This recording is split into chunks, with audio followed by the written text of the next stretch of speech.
Howdy folks, and welcome back. Hope you guys are all blessed and doing okay out there. Well, for today's video, I present to you the continuation of the Real Wheels video series, There Goes a Spaceship. In this program, Dave and Becky are going to teach us all about space travel, the history of it, and how it came to be, and how we fly in space today. Well, a lot's changed since this program was made, and I'll make sure I'll cover what's going on in the current space program as is. Now, the YouTuber upload of this program is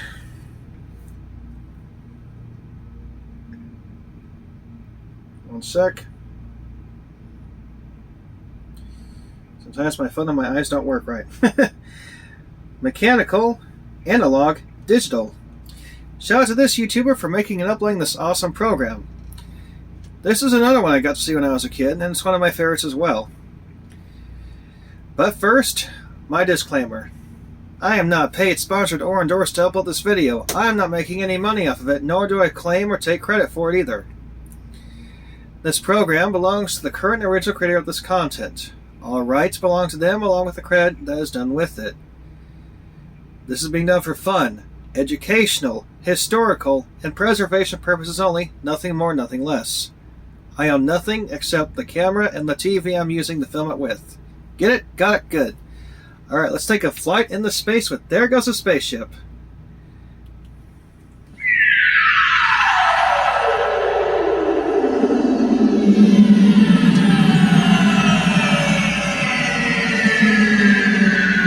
Ever wonder what it's like to fly in space? Well, hold on tight, because there goes a spaceship.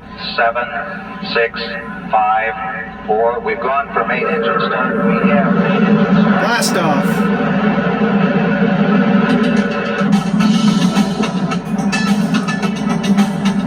Space Shuttle. Hey kids, I'm Astronaut Dave. And I'm Astronaut Becky, but we're not real astronauts. No, but the real astronauts have agreed to let us pretend for the day so that we can all learn about space travel and the equipment they use in outer space. So join us for an adventure through space. Come along. Flying in space starts with training, like learning how to use a jet backpack. Similar to a Fly jetpack. moon landers. Walk in space.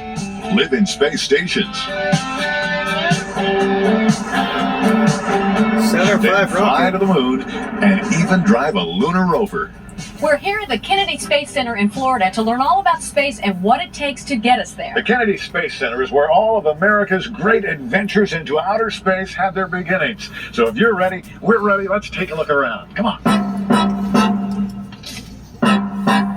At the Kennedy Space Center, you can see all kinds of real space rockets. You can touch them and even look inside a real spaceship to the moon. Cool. The first American in space was a chimpanzee named Ham. Once Ham proved those first spaceships were safe, it was man's turn. Hard In to believe. 1961, Alan Shepard was the first American astronaut in space, flying in a Mercury spacecraft that's tiny by today's standards.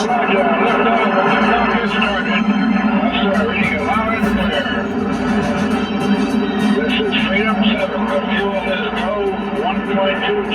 Cabin at 14 psi. Oxygen is go. This ought to give you an idea of just how small the early spaceships were. This is one of the Mercury capsules, and the astronauts used to joke that you don't ride in it, you wear it. It's so small. I'm going to climb in now and show you just how tight a fit it was for the early astronauts. I do not like small spaces. I don't think I could fly in that thing. Could you? A kid could probably fit, but not me. I'm pretty big. But that is really how we began spaceflight, with something tiny like that. And I forgot to give the release date of this program. That is my fault. I do apologize. This was released January 18th of 1995. And at the time, the space shuttle was still in use. That big rocket back there is the Gemini Titan II. It's the rocket that powered our Gemini astronauts out into space. Let's talk a little bit about how rockets work now. Usually there are two large containers inside, one containing an explosive like kerosene, for example, and the other usually containing liquid oxygen. Now the two are mixed together under pressure and ignited. That causes a big explosion. Now that explosion is channeled downward away from the rocket ship by these things here. That causes the rocket to go right up into space. All right, you want to go. Order systems, go. 10, 9, 8,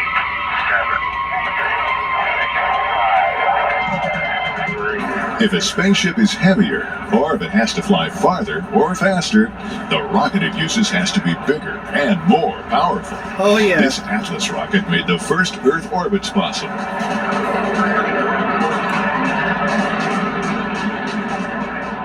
Look at the size of this rocket. I'm going to jog along the side of it to give you an idea just how big it is. This is the Saturn V, the largest rocket ever built. It was used to push the Apollo astronauts into space and off to the moon. This is the first stage. It would burn for about 2.5 minutes and then fall away into the ocean. The next stage, the second stage, would ignite then and push the astronauts out into space.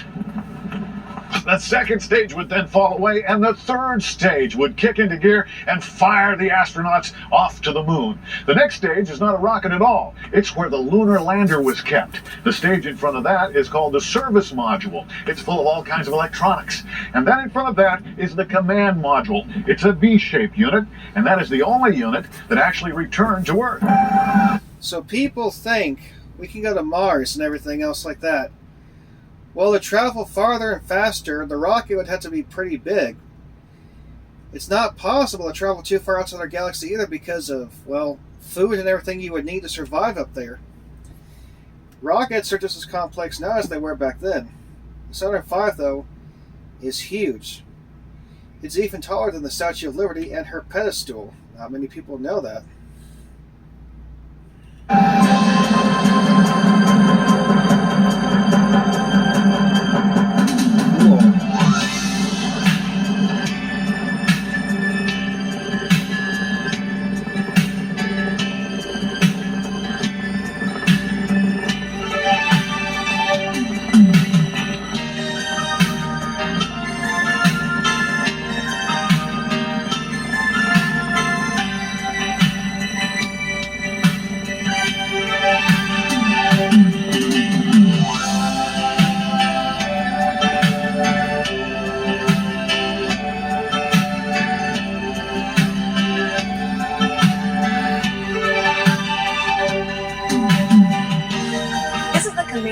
Which took all 3 of our astronauts from the Earth to the Moon.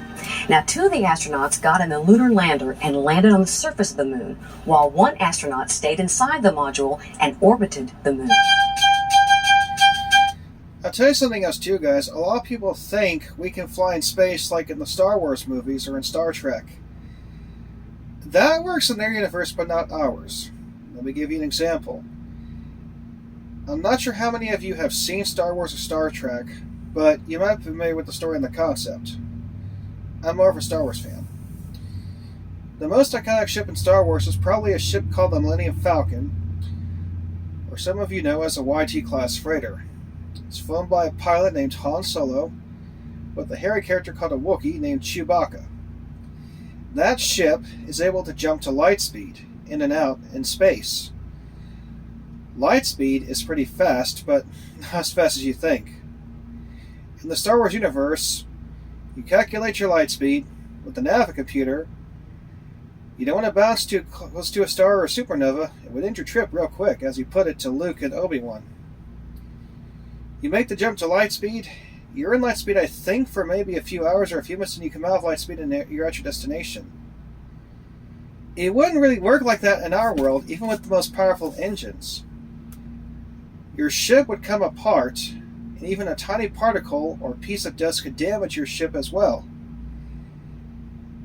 In our universe, it's not possible. It would be cool, though, if we could do it like in Star Wars. It wouldn't surprise me, though, if there's life out there in space that has technology similar to it. Star Wars makes you wonder, will we ever be able to do it like that someday? Who knows?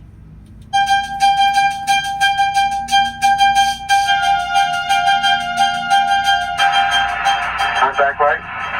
Here we go. Tranquility Base here. The Eagle has landed. That's one small step for man, one giant leap for mankind. Anybody in there? I don't think anybody's home. Hi kids, my name is Bert. and I'm wearing the type of spacesuit, the Apollo suits, which man wore on the moon about 25 years ago. Starting off, the suits protect the astronauts' feet from the extreme temperatures of the moon, either hot or cold. On my left leg is a pocket containing rock samples to bring back from the moon flights to Earth. And the gold visor I have here in my hand, this would protect the eyes from radiation in space. The most often asked question I get when I wear this suit is, how do you go to the bathroom in space? It's very simple. We wear a fecal containment assembly, which is really a diaper, and you just go in your pants. Yeah, there's no toilet system in your spacesuit, so you wear a diaper because you're out there for a long period of time doing stuff in space, so you can't really stop and go use the bathroom and go back to work like you can here on Earth. And also, the first astronaut to walk on the moon was Neil Armstrong. I have seen the footage numerous times and think, wow, that's pretty cool. Most people think the moon landing was fake and there's this big conspiracy behind it. I don't think so. I think it was real. Our astronauts landed on the moon. This is what it looked like. And you can see this display here at the Kennedy Space Center. Back there is the big antenna that beamed their signals back to Earth. There's an astronaut standing there in his spacesuit. And of course, over here, yet to be unfolded, is the lunar rover. This is a little go-kart type of device that the astronauts drove on the surface of the moon. Come on over here. This is the actual, I guess you could call it a condo that the astronauts used on the moon. This is where they lived and worked while they stayed on the surface. Now this lower portion is the rocket engine that landed them on the moon. And all this gold is mylar. It's a protective coating that keeps the temperatures from getting too hot and damaging the equipment. That up there is where the astronauts lived when they were on the moon. That's where they slept and ate their food and did their work. It's also the part that lifted off the surface of the moon, leaving this lower portion behind, and took them back to the command module, which was orbiting the moon and waiting to take them home.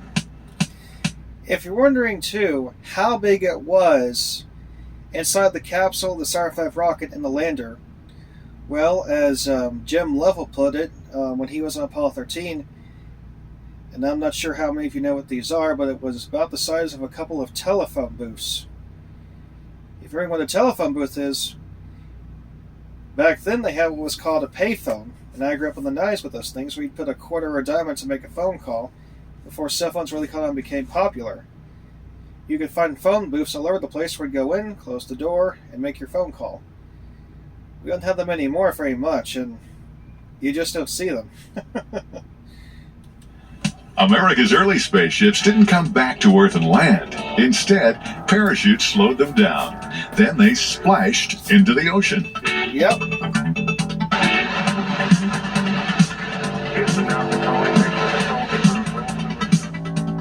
Today, the shuttle takes off like a rocket, but it lands like an airplane. In space, everything is weightless, which makes eating real fun. And yes, even astronauts like M&Ms. It's catching them that's the tricky part. And you don't need a bed to sleep in space, just straps to keep you from floating around. I know what... So, the space shuttle program is no longer in use. We have actually gone back to using rocket ships. I think it's called Artemis II, recently launched and came back to Earth like the Saturn V rockets. I was told it was going to be called Orion. I guess they changed the name of the program. I had a CD I put on my computer where I learned about space travel, and they talked about that particular rocket program making a comeback in the future. And well, I guess it's finally here. The space shuttle, though, is pretty cool. It kind of gave you a Star Wars vibe seeing it. Well, to me it did, anyway. And if you want to try to float in space, I'm told there's a few places you can do it. I think there's a zero-gravity chamber. It's either in Florida or in Houston. But there's also an airplane that they nicknamed the Vomit Comet, where it'll take you up and then do a dive, and it feels like you're floating in space. I want to try that. That sounds fun. Oh, man. You've probably been wondering all along is where do the astronauts on the space shuttle go to the bathroom? Well, they use a device very similar to this, which is much like your toilet at home, only it also has a lot in common with a vacuum cleaner. Remember now, in space, There's no gravity, so everything floats around. And you don't want any of that kind of stuff floating around, that's for sure. So when you sit on the toilet, you've got to strap yourself in, first of all, to keep you from floating around, or you can hold on with these handles. Then, the next thing you do is hook yourself up and do what you've got to do once the vacuum system is turned on.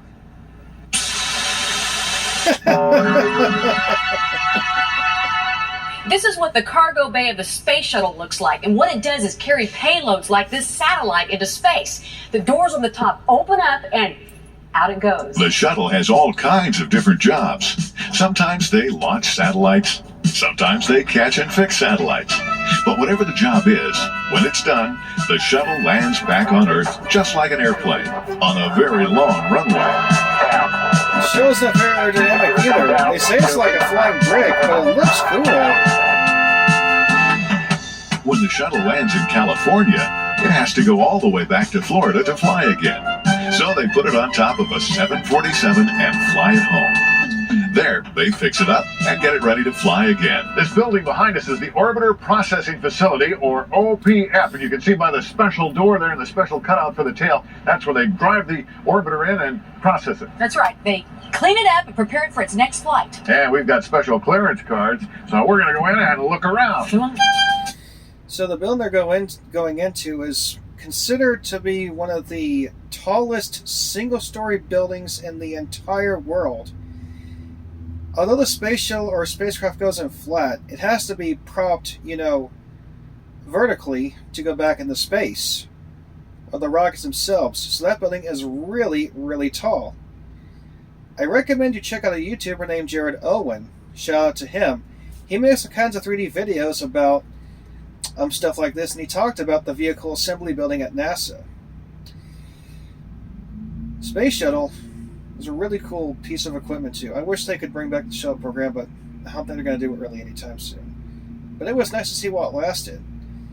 I had a model kit once of the space shuttle, and I actually didn't paint it in the colors of the space shuttle. I painted it with glow-in-the-dark paint to make it look cool.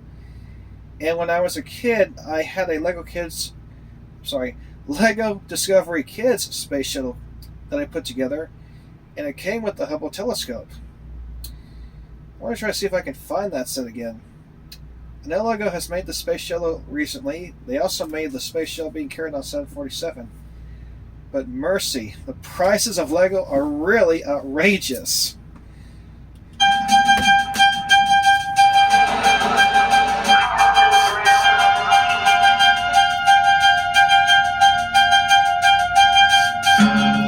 No, Dave. Getting the shuttle ready to fly again is almost the same as preparing an airliner to fly again. Technicians make sure that every system is working properly and the entire shuttle is safe to fly. Naturally, there are some differences, though. One of the most important jobs is to repair the shuttle's tile system. Thousands of lightweight tiles coat the bottom and edges of the shuttle. They prevent the shuttle from burning up when it re-enters the atmosphere. Yep. Behind us is the VAB building, or the Vehicle Assembly Building, and it's 52 stories high. It's the third largest building in the world with good reason. This is where the shuttle, the orbiter, is taken when it's ready to be launched. Now, they take it in flat like this, and then they hook a crane to it and very slowly and carefully tilt it upright like this, and then it's lifted over and attached to the solid rocket boosters and the big fuel tank. And then it's mounted on top of the crawler, and it's ready for its trip to the launch pad. And then it's ready for blast-off. So how do you move a huge, heavy spaceship out of its hangar and all the way to the launch pad? Well, you do it with the biggest truck in the world, the crawler. It may be slow, but it does the job perfectly. It's not the biggest truck anymore, but it used to be. But it still is huge, that crawler, I tell you what. Ooh-wee. Just imagine watching it move a giant spaceship to the launch pad. And also, whenever the space shuttle would orbit the Earth, it would cruise around at, I think, just over 2,700 miles an hour. That's fast. Or over 23,000, I forget, but it flies very fast around the Earth. Oh, this is neat. Behind me is one of the two shuttle launch pads here at Cape Kennedy. This is where the big rocket sits with the shuttle mounted on it.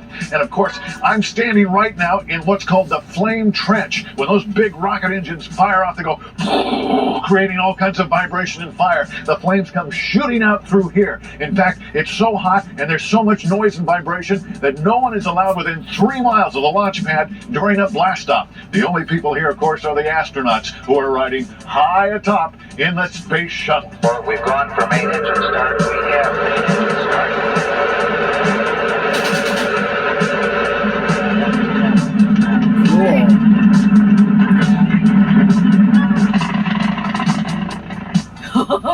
We're at the United States Space Camp near the Kennedy Space Center in Florida. Kids from all over the country, just like you, come here to learn all about space and how the astronauts train. So where do we sign up? Hey, I can't wait to get my hands on the throttle in that shuttle simulator. Let's go.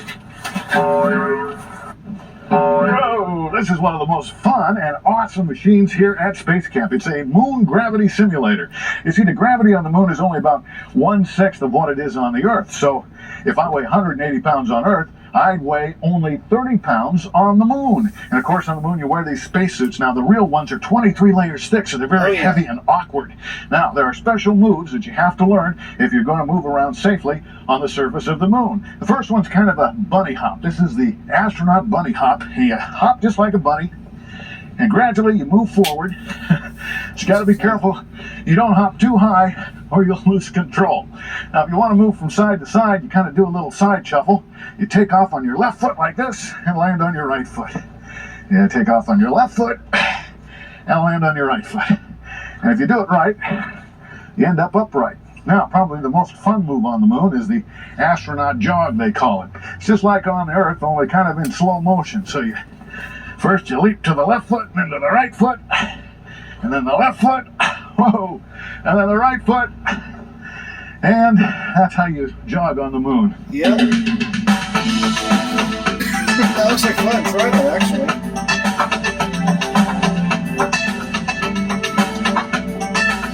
This is the Space Station Mobility Trainer. It's very important that you exercise in space because if you don't, your muscles will become very weak and your bones will become brittle and start to deteriorate. So how do you exercise in space? Well, you've got to create artificial gravity to do that.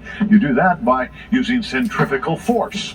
Now, let me demonstrate what centrifugal force is and how it works by showing you this water in this bucket. Now, if I were to turn this bucket upside down, you'd think the water would fall out, but it doesn't if there's centrifugal force at work. Now watch this. As I spin the bucket around, centrifugal force is created, so the water stays in the bucket.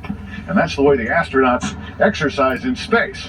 By running against the sides of the Skylab space capsule, centrifugal force is created, and that allows the astronauts to exercise, like Becky's doing. Pardon me. So that experiment with the bucket is something yourself can try at home. I have not done yet, but it looks like fun. So I encourage all of you to fill a pail or a bucket with a bit of water, spin it around in a circle, and see if the water stays in it with centrifugal force.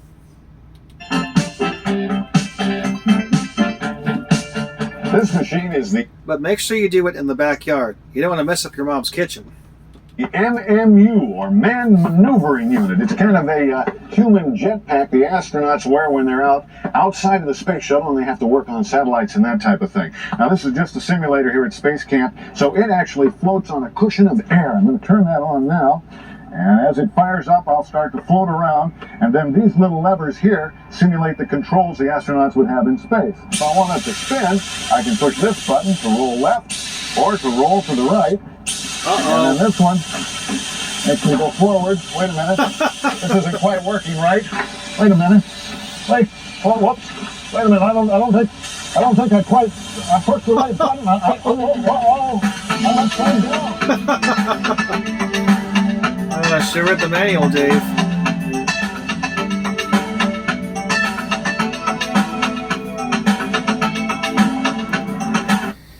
So some people think I've heard, let me try it again. I've heard some people think that in space you can move fast with your arms and legs like you can on Earth. Not really with your spacesuit, it's heavy. So you don't fight the suit, you work with it. It takes time, but you get things done. So that's why all this stuff looks like, that's why all the scenes of astronauts in space, they're moving very slowly with their suits on. It takes hours to do work on the spacecraft or the space station. But it's pretty cool nonetheless.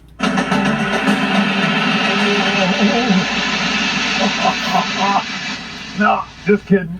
I'm not really in outer space. I'm still at space camp. This is another one of the fun things here. It's called the Zero-G Wall, and it's here to show us how astronauts can work in outer space and actually build things. And Becky's about to go to work.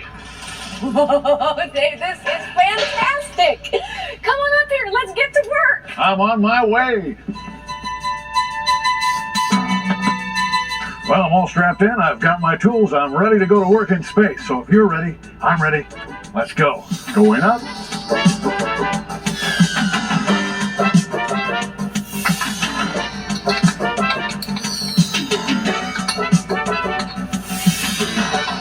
That's how it's done, though.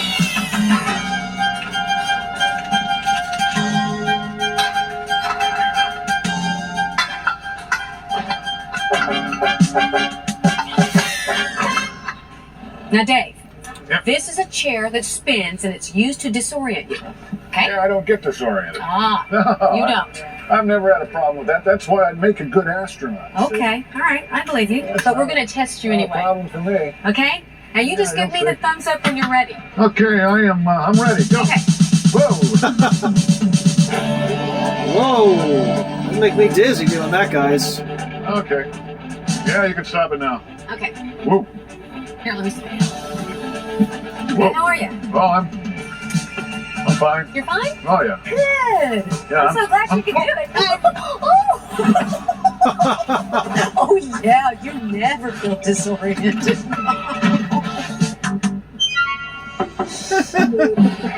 All right, astronaut Becky, you think you're pretty smart? Get a load of this. This is massive. This is cool. What is it? What is it? It's the Multi-Axis Space Test Inertia Facility. It simulates an out-of-control spaceship. Wow. You want to take it for a ride? Oh, I sure do. Climb in. Okay. That looks like fun, actually.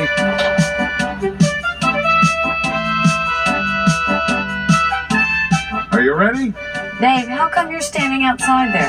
Because I don't want to get hurt. Are Hurt? you ready to go? Well, yeah, but Thumbs up. Here we go. Hold on tight. okay. Oh boy.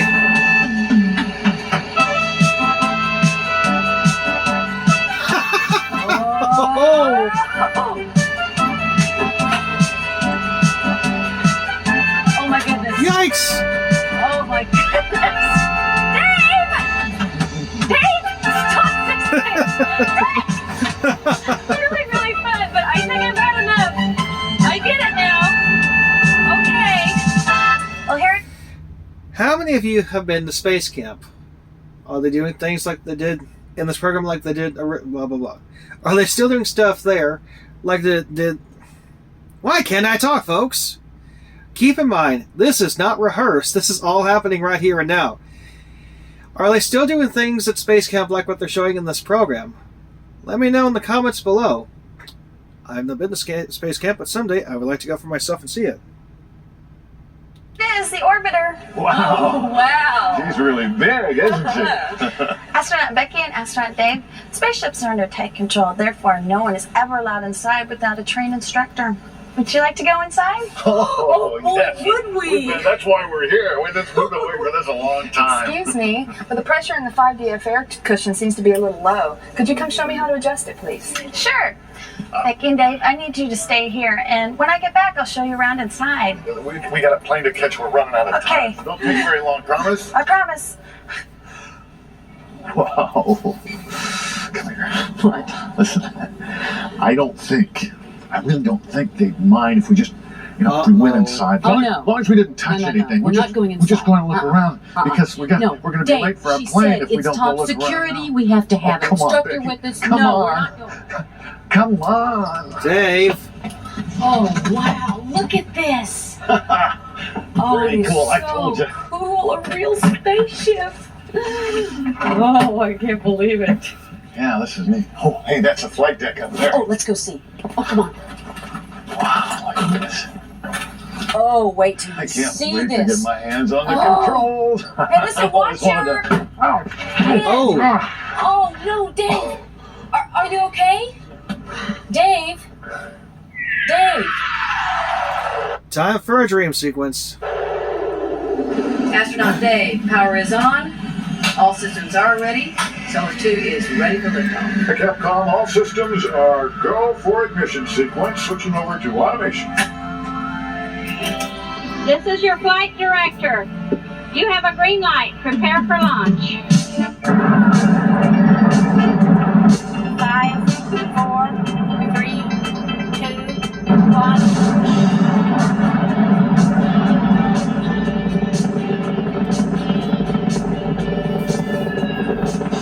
We have liftoff.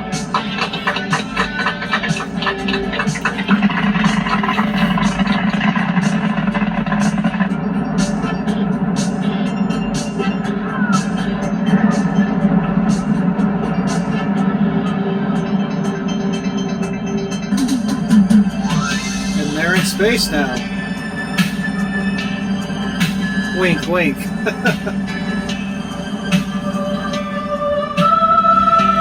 at that. And Houston, we are ready for ignition sequence to depart Earth orbit. Standing by.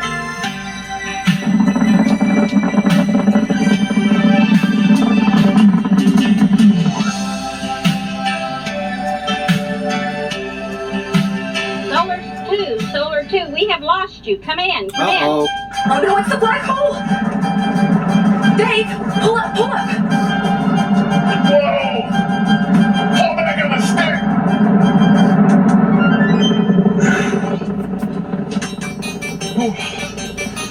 We made it. And Dave, according to my calculations and the computer's calculations, we are millions of miles away from Earth right now. Systems warning. Systems warning. Systems warning. Dave, we're losing power. Look, we're losing power. Uh-oh. All main systems are going down. I'm taking it on manual. Systems warning. Uh-oh. Systems I'm warning. gonna fly through that gorge over there. Systems warning. I gotta find a flat place to land this baby. Fuel leak, main engine. Fuel leak, main Shotgun. engine. Fuel leak. Hold on tight, Becky. Okay! Hey, do something! We're going down! Brace yourself. Here we go.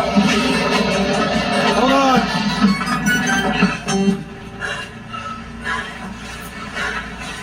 You okay? I think so, are you? Yeah, but I'm not sure about this ship. Oh my gosh. Where are we? Shut down all the systems. I don't know if we're losing fuel or what. Okay. Check the atmosphere out there. See what we The got. computer still works, so we can do it. Okay, hold on. Oxygen content. We may have a fuel leak. Oxygen content. We gotta get out of here Oh, before she look, blows. we have oxygen. We do Oxygen? have oxygen, yes. All right, great. Okay. We won't need the backpacks. Let's just get out of here. Okay, you sure? Whoa.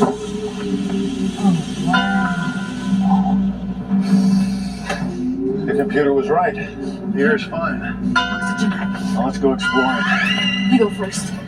It's about a 20-foot drop. Oh boy. Careful. Yeah, I'll be careful. That would hurt me if I dropped that far down.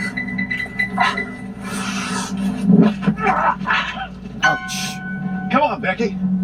Throw me the pack. Are you okay? Yeah, I'm fine. All right, jump. Come on, quick. This baby's gonna blow. Are you all right? I'm fine. Come on, we gotta get out of Okay, here. hurry.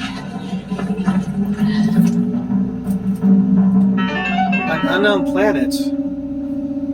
Looks like Tatooine from Star Wars.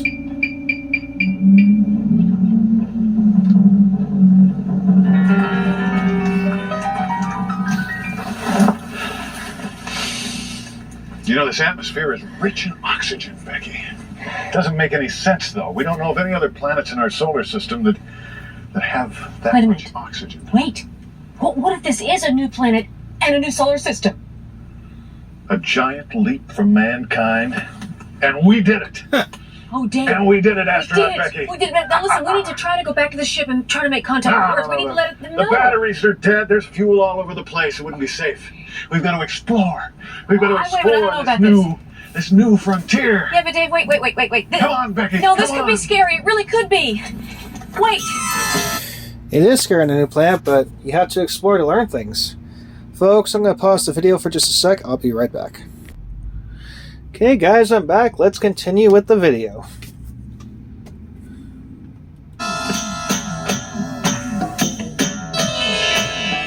Here careful where you step. Okay. You know, I can't believe it. We've been looking for almost 2 hours, and I still haven't found a single sign of life. I know what you mean. But you know, I've been thinking, there must be aliens living here. But wait a minute, actually, if we're the visitors, we'd be the aliens, right? Huh? Dave? Uh-oh. Dave! Dave! Dave! Lost astronaut. Dave! Can you hear me? Oh no. I've got to find Dave. He's the best friend in the whole world. I'll never know a better astronaut than Astronaut Dave. He's the most unselfish person I've ever known. Oh my gosh, I hope he's okay. Dave! I could have sworn there was one more candy bar left in here. Dave! Oh my gosh, you're all right. I can't believe it. Are you all right? I've been looking everywhere for you. Where have you been? I couldn't find you. You just dropped out and you were gone. What have you been doing? Oh, I was, well, you know, I fell and hit my head, and I kind of needed some energy, so I was having a little snack, a little candy bar bread. You ate the last candy bar? You don't think much of your partner, do you? Well, I would hope you wouldn't. Because you know that I believe that we are friends and we are partners, and we should always share. Well, that's true. And that's why I saved the best part of the candy bar. Oh, thanks, partner. And I'm really glad Better eat you're it, okay. because we're going to need a lot of energy. We're going to climb that mountain over there. They have a good Continue friendship. to explore this planet. It's one thing I liked about Becky and Dave. They always had a good friendship in the series. Even though they would fight sometimes or have mishaps, they always had a good time together.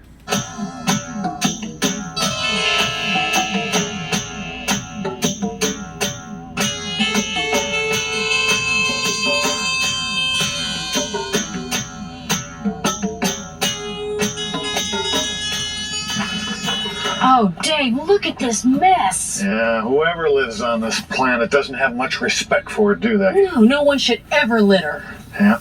Well, one thing for sure. We're definitely not alone. No, we're not Uh-oh. alone. Wait a minute. If that's your shadow, and this is my shadow, whose shadow is mine? Yikes! I want to go home!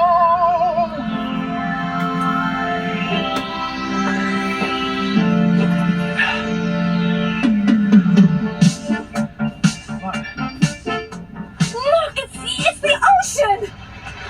Those are sailboats out there. It's Earth. We're home!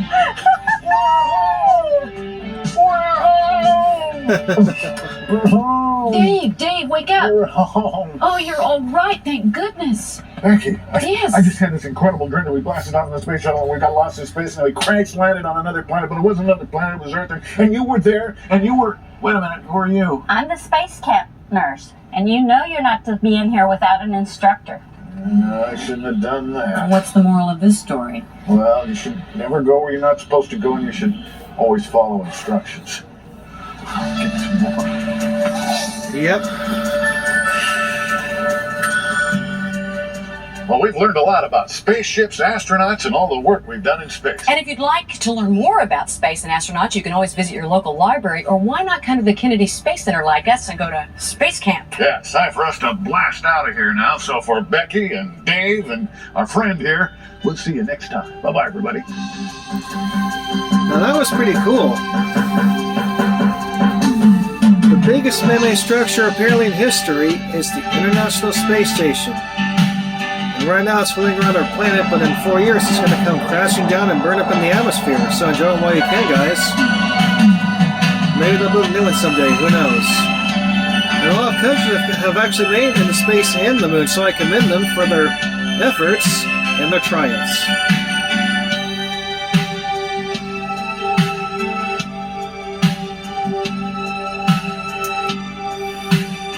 I had the chance to go to a space center, but it was in Houston. They had a museum and a store, and I loved it. I think I got a kit that came with a rocket and some astronauts and a moon rover. That was fun to play with when I was younger.